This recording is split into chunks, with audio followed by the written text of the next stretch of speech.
Cuando inicié la carrera, después de un semestre completo de Economía 1, donde todos los muchachos teníamos más preguntas que respuestas, llegó el profesor y de repente nos soltó la economía en realidad es la ciencia ficción.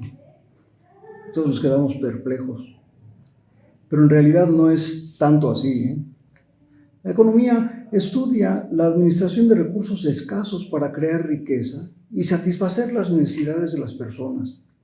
Mide cómo estos recursos se generan riqueza a través de intercambios y transacciones en los mercados, lo cual estudia la microeconomía a nivel personal y local y la macroeconomía entre las naciones o a nivel global.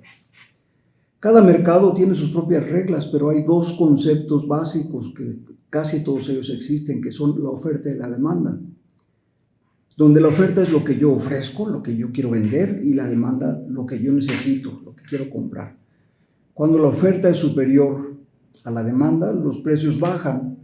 Y al contrario, cuando la demanda es superior a lo que me están ofreciendo, pues nos peleamos más por comprar todos y los precios suben, ¿no? Todas las transacciones comerciales que se llevan a cabo en el mundo involucran el pago de impuestos. Y esos representan aquella cantidad que pagamos a los gobiernos para vivir en sociedad, para que esto funcione. Todos los que hacemos algún tipo de transacción lo tenemos que pagar para financiar aquellas instituciones que nos regulan y aquellos servicios que necesitamos, para tener calles, para pagar docentes, para brindar seguridad pública, construir escuelas, infraestructura en general, cosas que demanda una sociedad. Y el manejo de esos recursos es responsabilidad de los servidores públicos. Y a nosotros como sociedad nos toca vigilar que estén bien aplicados. Una de las instituciones que existen en todas las naciones prácticamente son los bancos centrales, en nuestro caso el Banco de México, que tiene como misión preservar el valor de la moneda nacional a través del tiempo y de esta forma contribuir a mejorar el nivel económico de los mexicanos. Y para cumplir con esa misión enfrenta diversos retos, como es el de controlar la inflación. ¿Y qué es la inflación? La inflación es el aumento general de precios. En otras palabras, el mismo dinero nos alcanza para comprar menos cosas cada día. Los sueldos no aumentan nunca en proporción a la inflación y en periodos como el actual, menos. Y el Banco de México lucha para que los gobernantes no decidan aumentar los salarios por decisión política, porque lo que logran es detonar más el crecimiento de la inflación. Y eso es lo que estamos viviendo en estos momentos a nivel mundial. La pandemia provocó el confinamiento de las personas en todo el mundo. Fue un momento de inactividad forzada para enfrentar una enfermedad contagiosa, desconocida, que estaba cobrando muchas vidas. Y con motivo de ese encierro forzado, muchas naciones, como los Estados Unidos, decidieron dar a sus ciudadanos dinero para que no sufrieran al no tener ingresos, ya que al no trabajar mucha gente dejó de percibirlos. El gobierno no podía distinguir y les dio dinero a los que lo necesitaban y a los que no también. Pero ¿de dónde salía tanto dinero para repartirlo así? Era dinero que no existía, que no se había generado a través de operaciones de compras-ventas, que no eran impuestos cobrados que pudieran repartirse. La única forma de disponer de algo que no existe es fabricarlo, y eso fue lo que hicieron. Echaron a andar la imprenta que hace el papel moneda de una manera irracional, pero además no había tiempo que perder. El objetivo era lograr que la gente no tuviera hambre, evitar los posibles disturbios sociales que no son deseables y que no desaparecieran aquellas empresas que daban empleo, tratar de darles recursos para que no corrieran a sus empleados, independientemente de si la empresa después podría sobrevivir o no. Otra de las fórmulas que utilizan los bancos centrales para hacer llegar dinero a los mercados es el bajar las tasas de referencia.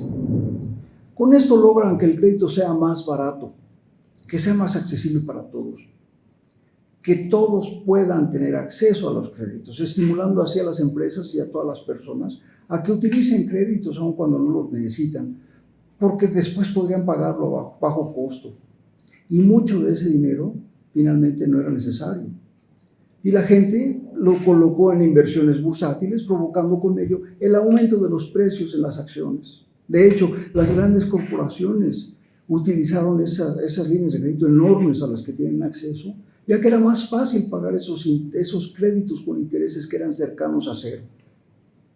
La situación es que con tanto dinero en circulación, la inflación aumentó de manera no vista en los últimos 20 años en todo el mundo, nosotros mexicanos incluidos. Y la razón inicial por la que aumentó es porque toda la gente de esos países tenía mucho dinero para comprar bienes y servicios, lo que aumentó la demanda.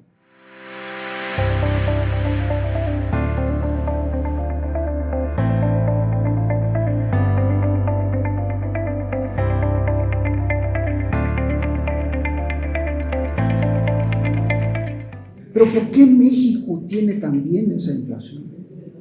A nosotros no nos dieron dinero, simplemente por ser mexicanos, como lo hicieron con los americanos, ¿no?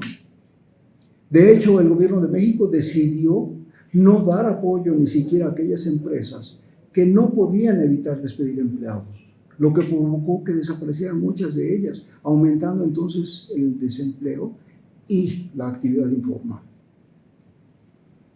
Uno de los efectos que causó la pandemia fue que se detuvo la producción de bienes y servicios a nivel mundial, enfrentándonos a un fenómeno diferente.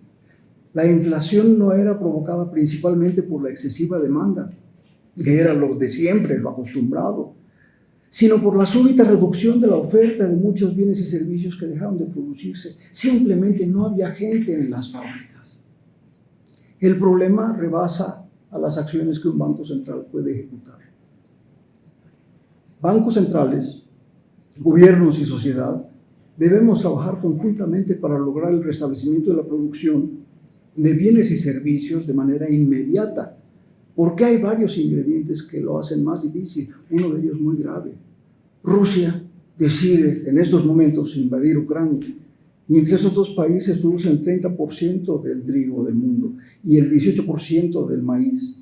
Y Rusia es productora además de petróleo y gas tan importante que es con quien se calienta Europa. Ese era su mercado, el 50% de su producción se la vendía a Europa y de repente ya nadie se la pudo comprar porque hubo un embargo por ser invasor. Entonces esos países buscan petróleo y buscan alimentos en otros países y eso aumenta los precios. Ante un mundo con economía globalizada como la actual, el impacto es global. Escasez de alimentos y gran aumento del precio de los energéticos afecta a todos. Basta recordar que en el periodo de confinamiento el petróleo bajó a niveles de precios negativos. No tenía demanda porque nadie lo usaba como normalmente se hacía. Es decir, no solo no nos pagaban por venderles un barril de petróleo, sino que nos querían cobrar. Llegó a valer menos $2 con precios negativos. Y ahora en julio de 2022 se está oscilando entre 90 y $120 el barril. Vean ustedes la diferencia. Los bancos centrales han reaccionado ya, aumentando prácticamente en todas las naciones las tasas de referencia para desestimular el uso del crédito y así contribuir a la reducción de la demanda. Sin embargo, eso no será suficiente para evitar la inflación porque además provocará la afectación del crecimiento a la actividad económica, agravando una recesión en la que ya vivimos a pesar de que los políticos no hablen de ello. Una recesión en definición breve es una caída grave de la actividad económica, la cual se refleja en menos empleo, menores ingresos, menor producción y cierre de empresas. Los economistas determinaron que si hay números negativos por 2 trimestres consecutivos, entonces ya hay recesión. Y parece que nominalmente en México no estamos en recesión, en Estados Unidos se dice que tampoco, ya que el PIB ha crecido el 0.02% en último cuarto de 2021 y el 1% en el trimestre que terminó en marzo. Si consideramos esos 2 trimestres consecutivos, parecería que no estamos en recesión, ya que no hemos incurrido en un crecimiento negativo, es decir, en un decremento del Producto Interno Bruto. Una hipótesis es que sí estamos en recesión debido a que la inflación debe considerarse como un elemento más en la determinación de una recesión. Si añadimos las cifras de inflación del PIB, en casi todos los casos de cifras que han salido durante el presente sexenio, la diferencia resulta en una cifra negativa. Es decir, si el PIB de 2021 creció en 4.8 y la inflación de ese ejercicio fue del 7.4, el crecimiento de la economía fue en realidad de menos 2.6%, es decir, decreció. Y en los 2 primeros trimestres de este año, que terminaron en junio, el resultado va a ser similar. Una acción preventiva individual en la recesión es cuidar nuestro empleo, diversificar nuestras fuentes de ingresos, no depender de una sola, porque vamos a perder el empleo justamente. Cuidar nuestros niveles de gastos y no gastar en cosas innecesarias. Cuidar nuestros ahorros, porque de ellos depende posiblemente el que podamos cubrir imprevistos. Y los empresarios estar listos para arrancar actividades en aquellas que les produzcan resultados positivos, porque si logramos generar recursos en periodos de recesión, cuando esta concluya estaremos mucho mejor posicionados. De acuerdo a una nota reciente de un periódico americano, la duración promedio de una recesión es de 10 meses. El problema es que todavía no nos dicen que inicia, a pesar de que todo nos indica que ya estamos en ella. La guerra y la pandemia, la tendencia a regresar a estilos de gobierno autoritarios y un reacomodo geopolítico en el cual las naciones con economías emergentes como las BRICS, que son Brasil, Rusia, India, China y Sudáfrica, más otras que quieren sumarse como Argentina e Irán, pretenden hacer un bloque económico para contrarrestar la hegemonía política de los Estados Unidos, y esto puede prolongar la duración de la crisis de manera impredecible. Y como pasa con la ciencia ficción, muchas cosas pronosticadas en la economía se hacen realidad y otras no, y requieren ajustes en los cálculos. Es a la economía a la que le corresponde la interpretación de las cifras que de esa situación emanan y pronosticar diversos escenarios futuros. Muchas gracias.